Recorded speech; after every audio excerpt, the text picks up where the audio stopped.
اعوذ باللہ من الشیطان الرجیم بسم اللہ الرحمن الرحیم السلام علیکم ورحمۃ اللہ وبرکاتہ۔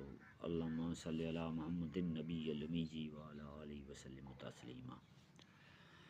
تو میرے دوستو السلام علیکم، میں حکیم بشیر احمد، یوٹیوب چینل کیمیائی حکمت بشیر احمد۔ آج میں ایک دوست نے مجھے کشتہ الماس کے بارے میں کہا تھا کہ بھائی جان آپ کشتہ الماس کے بارے میں کچھ فرما دیں، تو میں اپنے اس دوست کی خدمت میں اور باقی سننے والوں اور دیکھنے والوں کی خدمت میں ایک نسخہ جو کہ الماس کا کشتہ ہے وہ پیش کر رہا ہوں۔ اگر میرے کسی بھائی کو دوست کو پسند آئے تو وہ بنا لے۔ تو میرے بھائیوں، الماس کے بارے میں بہت سے آج کل کے ٹھرکی حضرات پھرتے ہیں۔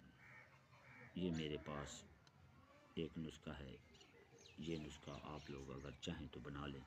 نسخہ کچھ یوں ہے کہ آپ نے الماس کے دانے لے لینے، ایک لے لیں، دو لے لیں، جتنے چاہے لے لیں۔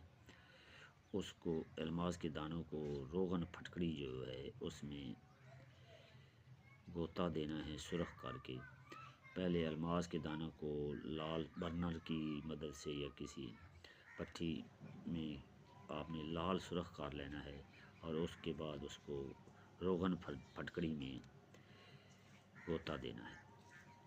اس طرح آپ نے تقریباً 11 غوطے دے لینے ہیں۔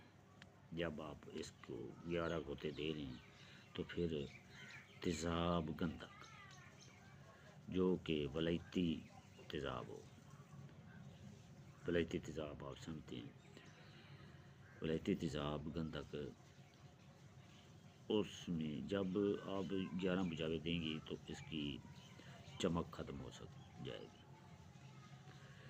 تو پھر اس کے بعد آپ نے ولیتی تیزاب